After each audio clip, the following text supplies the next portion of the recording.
المؤمنين والمؤمنات بالخصوص شهداء ملة التشيع أخص شهداء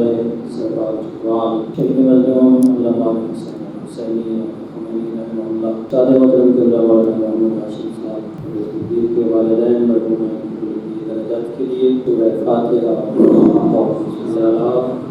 محمد أعوذ بالله من الشيطان الرجيم بسم الله الرحمن الرحيم الحمد لله رب العالمين خالق السماء والأرضين الواحد الأحد الفرد الصمد الذي لم يتخذ صاحبة ولا ولدا والصلاة والسلام على أشرف الأنبياء والمرسلين سيدنا ومولانا أبي القاسم محمد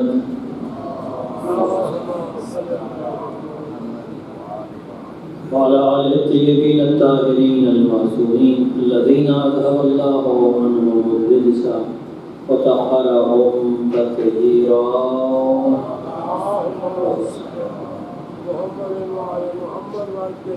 ورحمة على محبيهم ومواليهم واللعنة على أعدائهم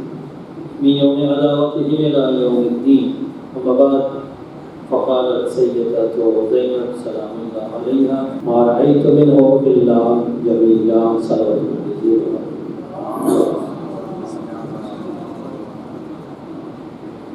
دعا ہے بارگاہ رب العزت سے کہ وہ تمام مومنین کی عبادات و اطاعت اپنی بارگاہ میں منظور مقبول فرمائے پروردگار عالم امام زمان کا جلد قبول فرما اور ہم سب کو ان کے امان و انصار میں محشور فرما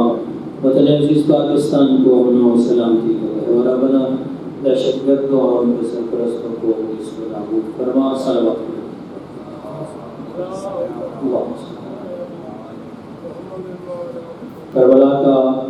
واقعہ جو کربلا کی تحریک یا انقلاب کربلا ایک ایسی ہمہ پہلو چیز کا نام ہے کہ جس کے اندر مختلف جہات اور مختلف پہلو پائے جاتے ہیں کہنے کو ایک واقعہ ہے لیکن جب غور کیا جائے تو ایک طرف یہاں درد ہے، تکلیف ہے، ظلم ہے، ستم ہے، رنج و الم کی بارش ہے، تو دوسری طرف یہ انسانی عظمت کی معراج بھی ہے، صبر و رضا کی معراج بھی ہے، شجاعت اور فداکاری کی معراج بھی ہے۔ ہر پڑھنے والا بیان کرنے والا کربلا کے ایک پہلو کو یا ایک زاویے کو ہی بیان کر سکتا ہے، اگرچہ ہمارے ہاں درد کا پہلو زیادہ غالب ہے اور یہ انسانی فطرت بھی ہے کہ انسان دوسرے انسان کی تکلیف پر اپنے دل میں درد محسوس کرتا ہے، تکلیف محسوس کرتا ہے۔ اسی لیے ظاہراً اس کے اندر جو ہمارے کلچر کے اندر جو چیز زیادہ نظر آتی ہے وہ اس کے درد کا پہلو ہے، لیکن اگر غور کیا جائے تو اس کے اندر اور بہت ساری چیزیں موجود ہیں۔ یہ ایک مکمل کلچر ہے، صرف ایک تحریک نہیں، صرف ایک انقلاب نہیں، بلکہ رہتی دنیا تک کے لیے ایک عظیم سبق بھی ہے، درس بھی ہے۔ انہی پہلوؤں میں سے ایک پہلو جو سیدہ زینب سلام اللہ علیہا نے شام کے دربار میں جس کی طرف اشارہ کیا تھا اس پہ ہم بات کرتے ہیں کہ جب یزید نے کہا تھا کہ تمہارے لوگوں کو نعوذ باللہ خدا نے قتل کیا، تمہارے بھائیوں کو، تمہارے بیٹوں کو، دیکھا تمہارے ساتھ خدا نے کیا کیا، تو جواب میں سیدہ زینب نے ایک جملہ ارشاد فرمایا کہ ما رأیت منہ الا جمیلا، میں نے اپنے پروردگار کی طرف سے سوائے جمال کے کچھ نہیں دیکھا۔ فرمایا کہ یہ ظلم، یہ ستم، یہ تم لوگوں کے ڈھائے ہوئے ہیں، لیکن پروردگار کی طرف سے اگر دیکھا جائے تو اس کے اندر صرف جمال کا پہلو پوشیدہ ہے۔ جمال کسے کہتے ہیں؟ جمال یعنی زیبائی، یعنی خوبصورتی۔ حسن و زیبائی کبھی ظاہری ہوتی ہے، کسی چیز کا ظاہری پہلو، کسی انسان کی شکل و صورت یا اس کا لباس خوبصورت ہو سکتا ہے، اس کا رہن سہن، اس کا گھر بار خوبصورت ہو سکتا ہے، یہ اس کی ظاہری خوبصورتی ہے، ظاہری جمال ہے۔ ظاہری جمال کی اپنی جگہ ایک اہمیت ہے کہ جہاں تک خداوند متعال نے حلال قرار دیا ہے اس حدود میں، ان حدود میں رہتے ہوئے اس جمال سے استفادہ کرنے میں یا اس سے لذت اٹھانے میں کوئی حرج نہیں ہے۔ شرط یہ ہے کہ وہ خدا کی طرف سے حلال کردہ ہو۔ بہرحال یہ ہمارا موضوع بحث نہیں ہے، صرف اشارہ عرض کر رہا ہوں تاکہ جمال کربلا سمجھ میں آ سکے کہ کربلا کا جمال جو ہے وہ کس پہلو سے۔ تو یہ ایک ظاہری خوبصورتی ہوتی ہے، ظاہری جمال ہوتا ہے جو چیزوں کے اندر پایا جاتا ہے۔ یہی ظاہری جمال بسا اوقات قدرت کی طرف سے ہمارے لیے امتحان کا ذریعہ بھی بن جاتا ہے۔ یہ جمال جو آزمائش کا اور امتحان کا ذریعہ ہے، جیسے کہ قرآن میں خدا فرماتا ہے کہ زُيِّنَ لِلنَّاسِ حُبُّ الشَّهَوَاتِ مِنَ النِّسَاءِ والبنین والقناطیر المقنطرۃ من الذهب والفضہ، بیوی بچوں کی محبت، اولاد کی محبت، سونے چاندی کی، مال و دولت کی، بہترین مکانوں کی، یہ محبت انسانوں کے دل میں رکھی گئی ہے۔ ان چیزوں میں انسان کے لیے ایک جمال ہے، ایک کشش ہے۔ یہ ایک طرف تو ظاہری جمال بھی ہے اور دوسری طرف اس کے اندر آزمائش بھی ہے کہ انسان ان کے جمال میں آ کر خدا کی حدود کا پابند رہتا ہے یا خدا کی حدود کو نعوذ باللہ پامال کرتا ہے۔ اگر وہ خدا کی حدود کو پامال کرنے کا ارتکاب کرتا ہے تو اس کے نتیجے میں یہی جمال، یہی زیبائی اس کے لیے باعث عذاب بن جاتی ہے، باعث مصیبت بن جاتی ہے۔ اور اگر وہ خدا کی حدود کو قائم رکھتے ہوئے اس جمال سے لطف اندوز ہوتا ہے، اس جمال کی لذت سے بہرہ اندوز ہوتا ہے، تو پھر یہ اس کے لیے ثواب کا بلکہ کمال کا ایک ذریعہ بن جاتی ہے۔ تو یہ چیزیں جو ظاہری جمال ہیں یہ انسان کے امتحان کا ذریعہ بھی۔ البتہ اگر ہم قرآن کے اندر تھوڑا سا غور کریں تو یہاں ایک اور جمال کی طرف بھی اشارہ ملتا ہے، اور وہ ہے جس کو ہم جمال کیفری کہہ سکتے ہیں، یعنی سزا کے طور پر کسی چیز کے اندر جمال پیدا کر دیا جانا۔ ایک چیز کے اندر ظاہری خوبصورتی پیدا کر دی گئی، ظاہری جمال پیدا کر دیا گیا، کشش پیدا کر دی گئی، اس لیے کہ وہ انسان کے لیے سزا بن جائے۔ اور اس کی طرف خود قرآن نے اشارہ کیا کہ زُيِّنَ لَهُ افمن زُيِّنَ لَهُ سُوءُ عَمَلِهِ، وہ شخص کہ جس کے لیے اس کا برا عمل زیب و زینت بنا کر پیش کر دیا ہے، یعنی گناہ کا عمل ہے، خدا کی نافرمانی ہے، لیکن انسان اس میں کشش محسوس کر رہا ہے، انسان اس میں جمال اور زیبائی محسوس کر رہا ہے۔ یہ گناہ کے اندر جمال پیدا ہونا یہ گویا ایک طرح کی سزا ہے جو پروردگار کی طرف سے رکھی گئی ہے، یعنی یہ توفیقات کا سلب کر دیا جانا ہے کہ اب انسان جو ہے خدا کی نافرمانی کو بھی اپنے لیے کیا ہے زیبا سمجھ رہا ہے، اپنے لیے جمیل سمجھ رہا ہے، خوبصورت سمجھ رہا ہے۔ یہ جمال کیفری یا سزا والا جمال کہہ لیں، یہ زیبائی ہے، حسن ہے، جمال ہے، لیکن اس میں انسان کے لیے کیا ہے سزا۔ تو یہ جمال کے تین پہلو عرض کیے ہیں کہ ایک تو جمال ظاہری ہے اور ایک جمال امتحان کا ذریعہ ہے، ایک جمال انسان کی سزا۔ یہ تینوں بہرحال جمال ظاہری کے اندر ہی آتے ہیں۔ جمال ظاہری ہی ہے کہ جو ان چیزوں کا سبب بنتا ہے، امتحان کا سبب بھی بنتا ہے اور سزا کا سبب بھی بنتا ہے۔ ایک چوتھی چیز ہوتی ہے کہ جس کو ہم کہتے ہیں جمال باطنی، جمال حقیقی، جمال معنوی، معنوی زیبائی، حقیقی زیبائی، باطنی زیبائی۔ یہ کیا ہوتی ہے اس کو سمجھنے کے لیے پہلے میں سادہ مثال دوں کہ انسان بیمار پڑتا ہے تو بیمار ہونے کے بعد وہ جاتا ہے ڈاکٹر کے پاس، ڈاکٹر سے دوا دیتا ہے، دوا اس کے لیے کڑوی ہوتی ہے۔ جب کڑوی دوا ڈاکٹر سے دے گا تو ظاہری طور پر اس میں جمال نہیں ہے۔ جب ڈاکٹر سے انجیکشن لگاتا ہے، ڈرپ لگاتا ہے تو اس میں بھی ظاہری طور پر جمال نہیں ہے، کیونکہ وہاں وہ درد ہے، تکلیف کا سبب ہے، وہ چیز انسان کے لیے تکلیف کا سبب ہے، کشش نہیں ہے۔ اسی لیے تو چھوٹے بچے بھاگتے ہیں اس سے، چھوٹے بچوں کی دواؤں میں اسی لیے چینی زیادہ، شوگر زیادہ ڈالی جاتی ہے کہ بچہ چلے گا کہ اس بہانے دوا پی لے۔ تو دوا کے اندر ظاہری جمال نہیں ہے، ظاہری کشش نہیں ہے، زیبائی نہیں ہے، لیکن انسان پھر بھی اس کو استعمال اس لیے کر لیتا ہے، اسے معلوم ہے کہ میں یہ دوا پیوں گا تو میں صحت مند ہو جاؤں گا، میری بیماری ٹھیک ہو جائے گی۔ تو گویا اسے معلوم ہے کہ اس دوا کے اندر معنوی جمال پوشیدہ ہے، باطنی جمال پوشیدہ ہے، یہ حقیقت میں میرے لیے باعث زیب و زینت ہے، کیونکہ صحت سب سے بڑی زینت ہے انسان کی۔ صحت انسان کے پاس نہ ہو تو انسان کو خوبصورت ترین چیزیں بھی لطف اندوز نہیں کر سکتی، انسان زندگی سے لطف اندوز ہی نہیں ہو سکتا۔ تو صحت کی بقا کے لیے جو چیز ہے وہ ظاہری طور پر خوبصورت نہ ہونے کے باوجود انسان کے لیے خوبصورت بن جاتی ہے، انسان کے لیے اس میں جمال کا سبب جو ہے وہ انسان کو نظر آتا ہے،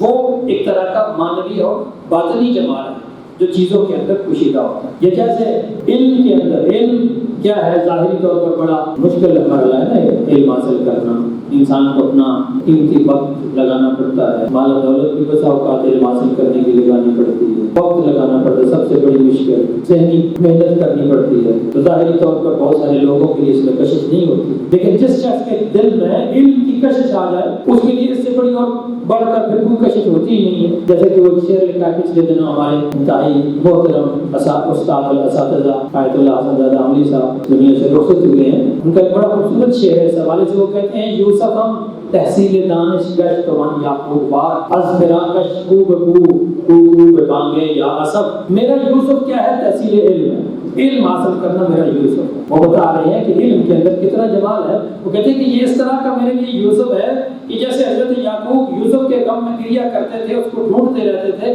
میں بھی علم کے حصول میں ہر گلی میں جاتا ہوں، ہر کوچے میں جاتا ہوں، ہر جگہ جاتا ہوں، ہر استاد کے پاس بیٹھنے کے لیے تیار ہوں، ہر کتاب کھول کے پڑھنے کے لیے تیار ہوں، اپنا سارا وقت لگانے کے لیے تیار ہوں، کیونکہ اس علم میں جمال معنوی نظر آتا ہے، جمال باطنی نظر آتا ہے، باطنی زیبائی۔ تو یہ باطنی زیبائی جو ہے یہ اس کی کشش ہے، ظاہری طور پر کشش نہیں ہے، یہ کم ہے، لیکن اس کے باطن میں جائیں گے، اس کی گہرائی میں جائیں گے تو اس کے اندر جمال پوشیدہ ہو۔ تو کربلا کی جب ہم بات کرتے ہیں، جس کے بارے میں سیدہ زینب نے فرمایا کہ ما رأیت منہ الا جمیلا،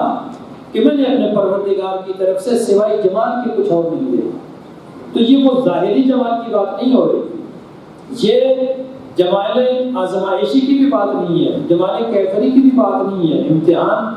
بلکہ یہ کیا ہے؟ جمال باطنی ہے، جمال معنوی ہے، جمال حقیقی ہے۔ وہ کس طرح جمال ہے؟ کربلا کے اندر کس طرح جمال ہے کہ ایک طرف ہم دیکھ رہے ہیں کہ وہاں علی اکبر جیسے جوان شہید ہو رہے ہیں، اور نیزے میں بچی کا نیزے کی انی سینے میں چبھی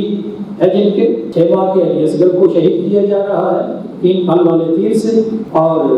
عباس علمدار کے بازو قلم ہو رہے ہیں، مخدرات عصمت کو قیدی بنایا جا رہا ہے، پھر بھی بیوی کہہ رہی ہے کہ اس میں خدا کی طرف سے جمال۔ کیوں جمال ہے؟ اس لیے اس میں ایک جو سب سے پہلا عنصر ہمیں نظر آتا ہے وہ انسانی کمال کا ہے، کہ انسان کمال کے اس درجے تک پہنچ جاتا ہے کہ جہاں وہ خدا کی ہر تقدیر پر، ہر رضا پر راضی ہو جاتا ہے، اور جس کی طرف خود امام حسین نے فرمایا تھا آخری نماز میں، کیا فرمایا؟ رضن بقضائہ و تسلیم لامر، میں خدا کی قضا پہ راضی ہوں۔ قضائے پروردگار پہ ہر حال میں راضی ہو جانا یہ سب سے بڑا جمال ہے، کہ انسان دنیا کی حقیقت کو سمجھ گیا اور اس کو بتا رہا ہے کہ دنیا تو فانی اور ختم ہو جانے والی چیز ہے، اس کی بقا پروردگار کی وجہ سے ہے، تو جو پروردگار کے ساتھ رہے گا وہ بھی باقی رہے گا۔ یہ اس کا ایک جمال معنوی کا پہلو ہے کہ انسان رضا کے اس بلند مقام تک پہنچ گیا ہے کہ جہاں اسے اپنا آپ قربان کرنے کے لیے تیار ہے، اپنے اولاد کو قربان کرنے کے لیے، اپنے مال کو، اپنے مخدرات عصمت کو قیدی بنوانے کے لیے تیار ہے، صرف خدا کی رضا حاصل کرنے کے لیے۔ تو یہ ایک پہلو ہے اس کے رضا کا، اس کے جمال باطنی کا۔ اور دوسرا کہ کربلا سے پہلے ظاہری کامیابی ہی سب سے بڑی چیز سمجھی جاتی کہ جو کامیاب ہو گیا، دوسروں کو جس نے جنگ کے میدان میں شکست دے دی اور غالب آ گیا، وہی کامیاب اور فاتح سمجھا جاتا تھا۔ کربلا وہ میدان ہے کہ جہاں فتح اور شکست کے معیار بدل گئے، کہ جہاں اس سے پہلے غالب آنے والے کو کامیاب سمجھا جاتا تھا، آج یہاں صورتحال یہ ہے کہ جو ظاہری طور پر مغلوب ہوا، آج 1400 سال گزرنے کے بعد وہی غالب نظر آ رہا ہے، یعنی فتح کا معیار بدل گیا ہے۔ جو ظاہری طور پر فاتح نہیں ہوا، باطن میں وہی فاتح ہوا ہے۔ یہ اس کا باطنی جمال ہے، یہ اس کا جمال حقیقی ہے، یہ اس کا معنوی جمال ہے کربلا کا، کہ فتح اور شکست کے پیمانے بدل گئے ہیں اس کربلا کے ذریعے سے، اس کربلا کے واقعے کے ذریعے۔ اور پھر تیسری چیز جو یہاں ہمیں نظر آتی ہے وہ حق اور باطل کا معیار۔ اس سے پہلے کثرت عام سمجھی جاتی تھی کہ جس طرف لوگ زیادہ ہوں گے وہی شاید درست ہوں گے، اور ہوتا بھی یہ تھا کہ جس طرف لوگ زیادہ ہوتے تھے لوگ اس طرف چلے جاتے تھے، قلت والوں کو چھوڑ کر کثرت والوں کی طرف لوگ جاتے تھے۔ کربلا میں ہوا کیا ہے؟ جناب ہود جیسے لوگ جن کو ظاہری کامیابی کا یقین تھا، وہ ان کو چھوڑ کر امام حسین کے ساتھ شامل ہو رہے ہیں کہ جن کے شہید ہو جانے کا یقین ہے۔ ابن الفریق نے لکھا ہے، اہل سنت کی معتبر کتاب ہے، وہ کہتے ہیں کہ 30 افراد شب عاشور لشکر یزید کو ترک کر کے امام حسین کے ساتھ شامل ہوئے۔ یہ کیا ہے؟ یہ حق و باطل کا ایک الگ پیمانہ دے دیا حسین ابن علی نے کہ کثرت نہیں ہے معیار، حق معیار ہے، کہ جہاں حسین ابن علی ہوں گے وہاں حق ہو۔ یہ جمال ہے، وہ اس کا جمال معنوی ہے کہ جس کی طرف بھی اشارہ کرنا چاہتی ہیں۔ اور سب سے جو آخری بات ہے، سب سے اہم بات، یقیناً اس میں اور بھی بہت سارے پہلو ہوں گے، ہو سکتے ہیں، قدر مقدور اور وقت کی گنجائش کو دیکھ کر بات کرنی پڑتی ہے۔ کہ ہوتا یہ ہے کہ جس چیز کو دنیا مٹانا چاہے اگر وہ مٹانے کے لیے اپنا سرمایہ بھی لگائے پروپیگنڈے کی طاقت بھی لگائے تو وہ بڑی آسانی سے اس کو مٹا دیا جاتا ہے۔ تاریخ میں بہت ساری چھوٹے چھوٹے واقعات ہوتے ہیں بڑے بڑے، لیکن ہوا کیا ہے پروپیگنڈے کے زور سے ان کو دبا دیا گیا۔ روم کے اندر ایک غلاموں کی شورش ہوئی تھی قبل مسیح میں، اسپارٹاکوس نام کے غلام نے بہت سارے غلاموں کو اکٹھا کر کے اس نے کیا کیا تھا، اس زمانے کے فیوڈل لارڈز کے خلاف ایک بڑی عظیم بغاوت کی تھی۔ لیکن آج کس کو پتا ہے، یونان کا ایک افسانوی کردار ہے پرومیتھیوس کا کردار یونان کے، اگر آپ افسانے پڑھیں اور ان کی تاریخ پڑھیں تو وہاں پر بڑا لازوال کردار نظر آتا ہے۔ لیکن آج کس کو پتا ہے، سوائے لوگوں کی گنتی کے کہ جو کچھ پڑھتے ہیں تاریخ کو اٹھا کر یہ کتاب کو دیکھتے۔ لیکن حسین ابن علی کا نام بچے بچے کی زبان پر ہے اور پوری دنیا میں وہ پیغام بھی پہنچا ہوا ہے، ذکر پہنچا ہوا ہے۔ صلوات پڑھ لیجیے۔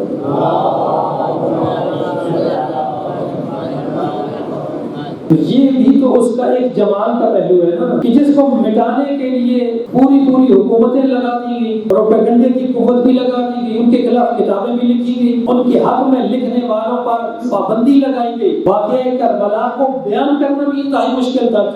آج لوگ کہتے ہیں کتابیں اس دور میں کم کیوں لکھی گئی، اس لیے کہ اس دور میں کتابیں لکھنا تو دور کی بات ہے، اس واقعے کو بیان کرنا بھی انتہائی مشکل تھا۔ لیکن آج دنیا حیران ہے کہ وہی واقعہ جو کربلا کے ایک صحرا میں آیا تھا دور افتادہ جگہ پہ، آج وہی واقعہ جو ہے وہ دنیا کے تمام ممالک میں اس کا ذکر ہوتا ہے۔ حسین ابن علی کی دنیا یاد مناتی ہے، جلوس نکالے جاتے ہیں، ہر انسان باضمیر انسان مسلم ہو یا غیر مسلم حسین ابن علی کو خراج تحسین پیش کرتا ہے۔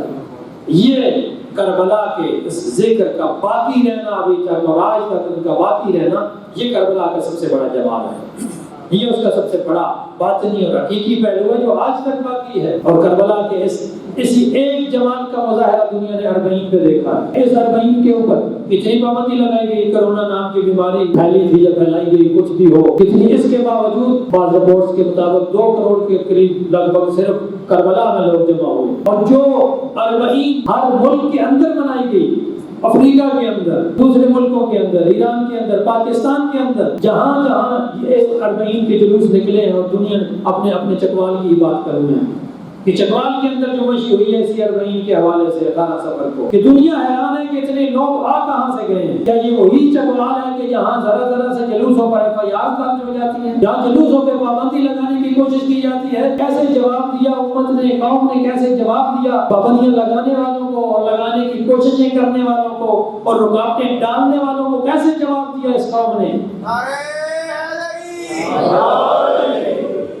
ایک باطل شکن جواب دیا ہے، ایک طاقت شکن جواب دیا ہے، اور دنیا کو یہ بتایا ہے کہ حقیقی طاقت بندوق کی نہیں ہوتی، حقیقی طاقت تلوار کی نہیں ہوتی، حقیقی طاقت اس محبت کی ہے جو حسین ابن علی کی محبت آج بھی دلوں میں باقی ہے، اور جس محبت کی خاطر انسان اپنے آپ کو، اپنی جان کو قربان کرنے کے لیے تیار ہو جاتا ہے، یہ حقیقی طاقت ہے۔ اور اسی طاقت کا مظاہرہ ہوا ہے، یہ کربلا کا جمال ہے کہ انسان جب باہر نکل کے اس دن دیکھتا تھا چکوال سے لے کر بکھاری تک انسان ہی انسان نظر آتا، اور کسی کو کوئی پرواہ نہیں ہے کہ ہمارے اوپر کیا ہوتا ہے، کون سی FIR درج ہوتی ہیں، کون سے ہمارے کے خلاف پروپیگنڈے ہوتے ہیں، کس طریقے سے ہمیں روکنے کی کوشش کی جائے گی۔ خطرہ بھی تھا ہر قسم کا، لیکن یہ قوم خطروں سے بے پرواہ ہو کر باہر نکلی ہے اور حق ادا کرنے کی کوشش کی ہے، وہ حق جو حسین ابن علی کا ہماری گردنوں پر کسی پر احسان نہیں کیا، یہ ہم نے حق ادا کرنے کی کوشش کی ہے، کیونکہ حسین ابن علی جو اس سے بھی زیادہ کے حقدار ہیں۔ تو میں صرف یہ عرض کر رہا تھا کہ یہ کربلا کے جمال مانوی کا ایک پہلو ہے کہ کہاں 1400 سال پہلے 72 افراد کے ساتھ یا چند زیادہ ہوں گے 72 سے گنتی کے افراد کے ساتھ شہید ہو جانے والی ہستی، اور کہاں اور 1400 سال بھی گزر گئے ہیں لیکن ان کی یاد کم ہونے کی بجائے پہلے سے زیادہ بڑھتی چلی جا رہی ہے۔ ہر سال ہم دیکھتے ہیں محرم اور صفر کے جلوسوں میں دیکھتے ہیں کہ پہلے سے زیادہ تعداد میں حسین ابن علی کو خراج تحسین پیش کرنے کے لیے دنیا بھر میں کہتے ہیں جی یہ نئی بدعت ہے، اور آپ کو پتہ ہی کیا کہ بدعت کیا ہوتی ہے۔ یہ نئی بدعت نہیں ہے، یہ حسین ابن علی کی محبت ہے جو ہمارے دلوں میں شعلہ زن ہے، جو ہمارے دلوں میں موج زن ہے۔ بدعت نہیں ہے، یہ حسین ابن علی کو خراج تحسین پیش کرنا ہے۔ خراج تحسین پیش کرنا بدعت نہیں ہوتا۔ دنیا والوں کو اس کی سمجھ شاید نہیں آ سکتی اور آئے گی بھی نہیں۔ ہمیں تو اپنا کام کرنا ہے اور کرتے رہیں گے۔ خدا مند متعال سے یہ دعا ہے کہ اس حسین ابن علی کی اس محبت کو تا دم مرگ ہمارے دلوں میں قائم رکھے، ہم اور ہم اس عزاداری کے حقیقی مقاصد کو سمجھنے، حسین ابن علی کے حقیقی مقصد کو سمجھنے کی کوشش کر سکیں، اور ہر ظلم، ہر جبر کے مقابلے میں ڈٹ جانے کی خدا ہمیں توفیق عطا فرمائے۔ والسلام علیکم۔